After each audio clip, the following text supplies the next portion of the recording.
Hey everybody, Wasasiate. So I'm gonna go over a couple of these things here. I just got back yesterday from Tulsa. We spent the weekend up there going to the PBR. Me and the wife. We try to do that every year. I like to go to the PBR at least twice a year. Once to Tulsa and once to Oklahoma City. But anyways, this is the Clovises that we'd done before. And I wanted to go over this one right here in particular.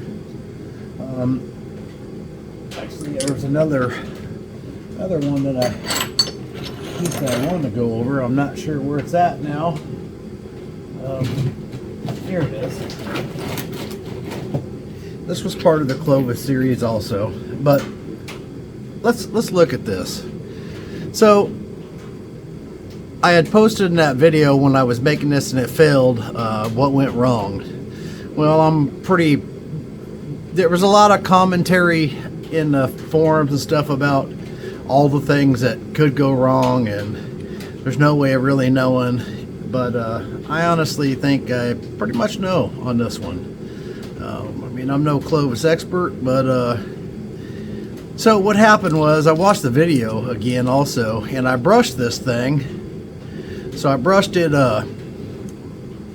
one way, and then I brushed it, and then I didn't even check it. I just brushed it again with the abrader, and then I laid my tool on there, and I laid my tool right here.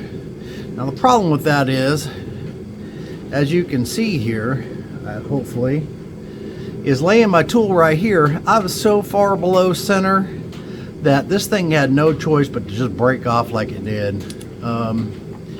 That was completely pilot error. I don't know what I was thinking. I didn't even look at the platform again to see where it was at. And I should have brought this platform much further up this way. This platform is actually all the way at the bottom. This one, on this part of it, see the platform's not even here, right? Hopefully y'all can see that. I've been working in the leather shop all day. My hands are filthy, but so this platform actually goes at an angle here. It's not even straight across, and this part is significantly lower than this portion over here. I wonder if I can grind this and make it show any better. That might help. Yeah, that helps. So I was sitting on this part, which is, as you can see, almost all the way down on this lower portion here. So it was so far off, it was unbelievable. It should have been much higher than even this one. It should have been up here somewhere, but it wasn't, and that was the cause for this breakage. So you know, pilot error, that's what caused this. 100% my fault. But let's look at this one, because when I was trying to show this, it didn't show very well. I think you can see that now. There's a shell right here. Now this looks monstrous on here, right? And it always does when I'm doing this. When I'm up close, everything looks huge, but it's really not. This piece right here, because the shell was in here, and there's another one at this end.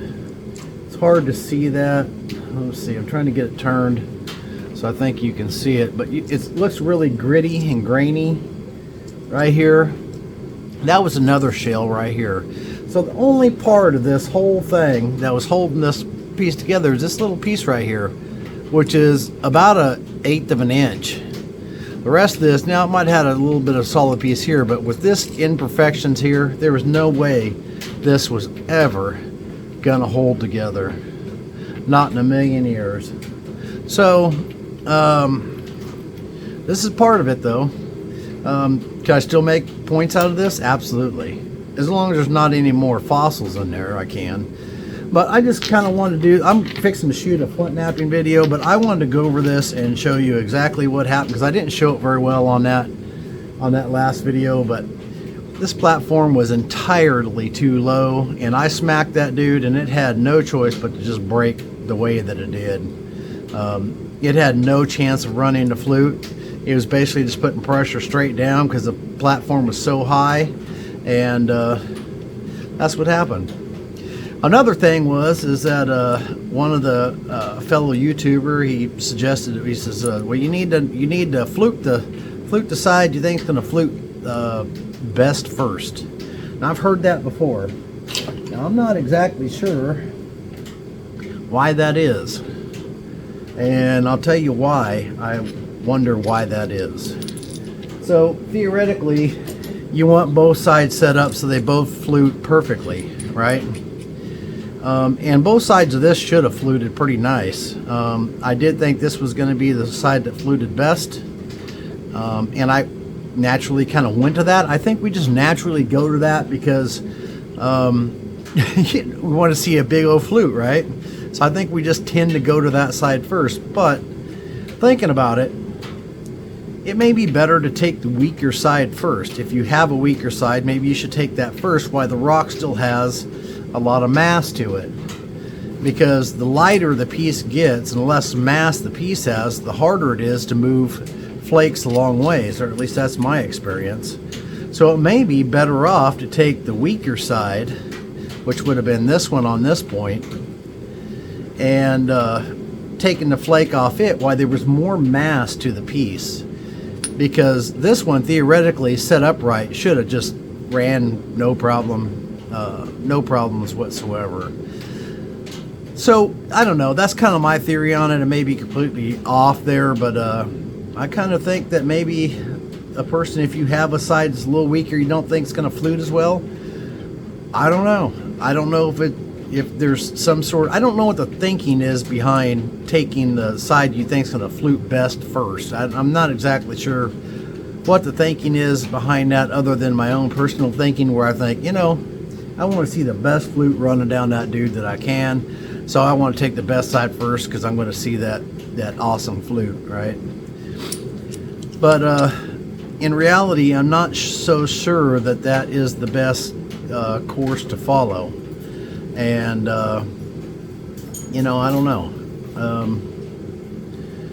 Maybe if someone knows for sure what the difference is, maybe you can chime in. But that's just kind of my theory that I'm rolling with right now on that. But I know that the thinner a piece gets, the lighter it gets, the harder it is to run long flakes. So that's the reason for my theory on maybe it'd be best to do the weaker side first. Plus, you do the weaker side if you need to run a second flute. You have more point down there at the end, because the other side most likely is going to flute in one pass no matter what, and the weaker side may not. But that's just some thoughts on that. I don't know if that's really the case or not, but anyways, I just wanted to discuss that stuff with you, and I'm getting ready to make a point. I'm not sure what I'm going to make yet, if I'm going to try another Clovis or not, but we'll see. But I've been super busy in the leather shop, and plus you guys probably seen my kiln video. So my equipment shed that you've seen in that kiln video, I need to get the tin rest of the building up. I need to get all the tin wrapped around the outside of it. And on the other side of this rock shop is another storage that is not completely closed in, and it has all my bee stuff in it. And so I need to get that equipment building finished, and I need to get all this bee equipment moved into there and out of here. And I'm going tomorrow morning to order the rest of my tin for this rock shop, because I'm so crowded up in here, it's ridiculous. I've got probably, if I sat down here and biface non-stop, I could probably, it would take me 3 days to finish biface and everything I've got sitting here that I need to biface and get into buckets. So I got a lot of buckets. I'm actually run out of buckets. I've been buying more buckets because I got so much stuff that needs to be gone through and processed. So I'm going to be doing some of that. I may show some of that, I may not. You guys probably get sick and tired of bifacing videos if I just showed all that. But anyways, I just wanted to go over this and kind of give you an update on what's happening. I don't know how many napping videos. I would love to come out here and do a napping video every night. I just don't know if that's going to happen because I am so busy. The extra time that I've had has been to make hand pads and cut leg pads and indirect sticks and all that kind of stuff. Trying to keep up with that stuff. So Had several rock shop orders go out today and a half a dozen leather shop orders. It's just been really busy. And there's a bunch of people that's wanting the preforms that I sold there. Of course, they only lasted less than a day and they were all gone, but I'm going to have more of those. I just haven't had time to. I probably got 50 or 60 of them cut right now, but it's not the variety of material. It's more just one or two different materials, and I'm gonna wait till I get it all cut and then I'll put it out there. But there's a couple of people that's been waiting. Daniel Ellis, if you're watching, you're one of them, and you're first up, bud. I promise you, I'll let you know when they're ready. First up, so you got first shot there. But and others, there's a couple others, so I'm gonna let all you know at the same time. There's 2 or 3 of you that's been patiently waiting on me, and I will let you guys know first. Daniel is this one I was communicating with today, and it's fresh in my head. So anyways, I appreciate you guys watching. I hope this explains a little bit of why that failed. I should have done a better job in that video of showing it, but it took me a little bit to look at it and later on that night process it and look at the video again and realize exactly what happened. And yeah, it was just operator error completely. But that's okay. We can, when this Clovis thing's all over, I'll make a new point out of this, and I'll make points out of these pieces too. It's not that big a deal. But all right, appreciate y'all watching, and y'all see you on the next one. Keep napping.